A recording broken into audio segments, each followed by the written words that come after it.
एक समय की बात है जब एक छोटे से गांव में रहता था एक किसान धर्मपाल नामक। धर्मपाल खेती बाड़ी करके खुद फसल उगाता था।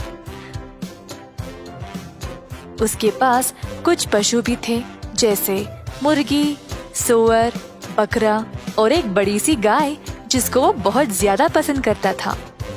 गाय से उसको काफी प्यार था क्योंकि वह हर रोज बहुत सारा दूध देती थी। धर्मपाल की कमाई ज्यादातर गाय के दूध से ही मिलती थी, तो वो चाहता था कि गाय हमेशा स्वस्थ रहे।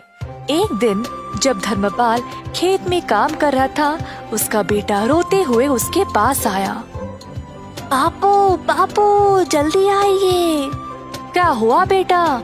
गैया बीमार हो गई, शायद जमीन पर पड़ी है और अजीब आवाजें निकाल रही है, दूध भी नहीं दे रही है। किसान और उसका बेटा तुरंत घर की ओर गए तो देखा कि गैया बहुत कमजोर लग रही थी। जब दूध निकालने की कोशिश की तो दूध भी नहीं निकला। किसान बहुत ही परेशान हो गया। अगर यह दूध नहीं देगी तो मैं क्या करूँगा?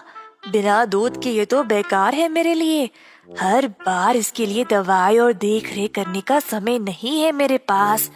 कुछ न कुछ करके इससे छुटकारा ही पाना पड़ेगा। किसान को लगा कि अब गाय ठीक नहीं हो पाएगी, तो उसको खड़ा करके वन की ओर चलाते गया। गाय ने बहुत दूध दिया और अब वह उसके लिए बेकार हो चुकी थी। जंगल के भीतर पहुंचने के बाद किसान ने गाय को खुला छोड़ दिया और वहां से चला गया। बेचारी गैया अकेले और असहाय खड़ी रही। थोड़ी देर बाद गाय जंगल से डरने लगी और वहां से निकलने का रास्ता ढूंढने लगी। अपनी हिम्मत जुटाकर चलने लगी। बहुत देर बाद आखिरकार वह खुली जगह पर पहुंच गई, पर उसको पता ही नहीं था कि वह कहाँ आ गई। अचानक से उसने एक छोटा सा घर देखा और जल्दी उसकी ओर चलने लगी। घर तक पहुंचते ही वह थकावट से बेहोश गिर पड़ी दरवाजे के पास। यह एक गरीब आदमी मधु का घर था। सुबह सवेरे मधु बाहर आया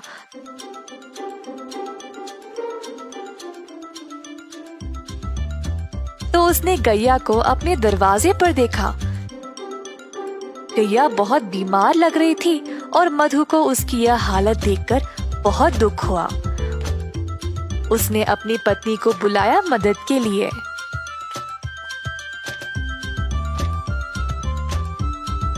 सुनती हो, यह बेचारी गैया बहुत बीमार है, इसका ख्याल रखना पड़ेगा।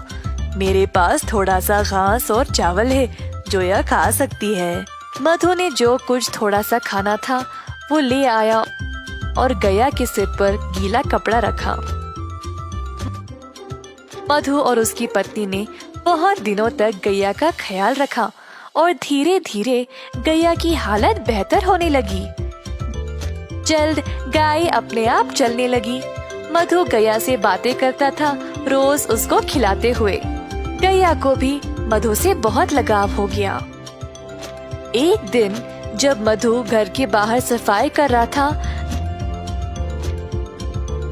गैया उसके सामने आ गई। अपना पैर जमीन पर पटका और मजबूती से खड़ी हो गई। पहले मधु को समझ नहीं आया, फिर उसको लगा कि शायद वो दूध देना चाहती है। मधु ने एक मटका लाया और गाय से दूध निकालने लगा। इतना सारा दूध देखकर मधु खुशी से झूम उठा। जल्दी वह अपनी पत्नी को दिखाया।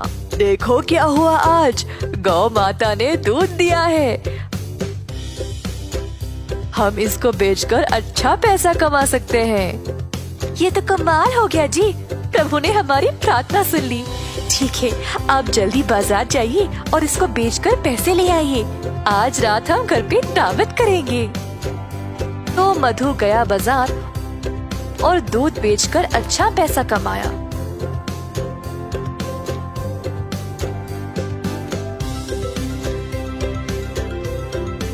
उसने भगवान को धन्यवाद किया उसको गैया देने के लिए। मधु दूध बेचने लगा और जल्द अपने शुद्ध दूध के लिए मशहूर बन गया। गांव वालों को अब केवल उसी का दूध चाहिए था, जिसके लिए अच्छी रकम भी दिया करते थे। इस बात की खबर धर्मपाल तक पहुंच गई। मेरी गैया को चुराने की हिम्मत कैसे हुई इसकी, और अब वह अच्छे पैसे कमा रहा है। मैं अभी जाकर उसको वापस लूंगा, वो तो मेरी गाय है। धर्मपाल गया मधु के घर। मैंने सुना मेरी गैया तुम्हारे पास है और तुम उसका दूध बेच रहे हो। ये तुम्हारी नहीं है, दे दो मुझे वापस। यह सच नहीं है। गाय बहुत बीमार थी और मरने वाली थी। तुमने इसका ख्याल नहीं रखा, पर मैंने इसको ठीक किया है, तो यह मेरी है। तुम गाय को वापस नहीं ले सकते। मैं चुपचाप नहीं बैठने वाला।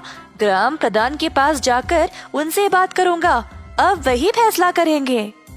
तो दोनों आदमी ग्राम प्रधान के पास जाकर अपनी समस्या सुनाई। तो यह है तुम लोगों की समस्या। यह तो बहुत आसान है, मैं हल कर दूंगा, चिंता ना करो। धर्मपाल को लगा अब वह जीत ही गया। उसको पता था कि वही गाय का असली मालिक है, तो बस उसी का नाम सुनने का इंतजार करता खड़ा रहा। तुम दोनों गाय के दाएं और बाएं खड़े हो जाओ। तो दोनों इसी प्रकार गाय के आजू बाजू में खड़े हो गए। कुछ देर तक सब चुपचाप थे। अचानक से गाय अपनी जगह से हिली और मधु के पास आकर खड़ी हो गई। अतः ग्राम प्रधान ने यह निर्णय लिया कि गाय मधु की ही है, क्योंकि उसी ने उसको प्यार दिया और उसको अच्छे से ख्याल रखा। अब गैया ने अपना मालिक खुद चुना है, तो मैं इसकी इच्छा टाल नहीं सकता। मधु, ले जाओ अपनी गाय को। मधु बहुत खुश हो गया और गैया को अपने घर ले चला। धर्मपाल निराश होकर पछताने लगा कि उसने गैया को पहले जाने ही क्यों दिया था। इस कहानी से हम यह सीखते हैं कि कठिन समय में अपने वरदान को ऐसे ही जाने ना दें। आपके पास जो है उसको हमेशा महत्व दें।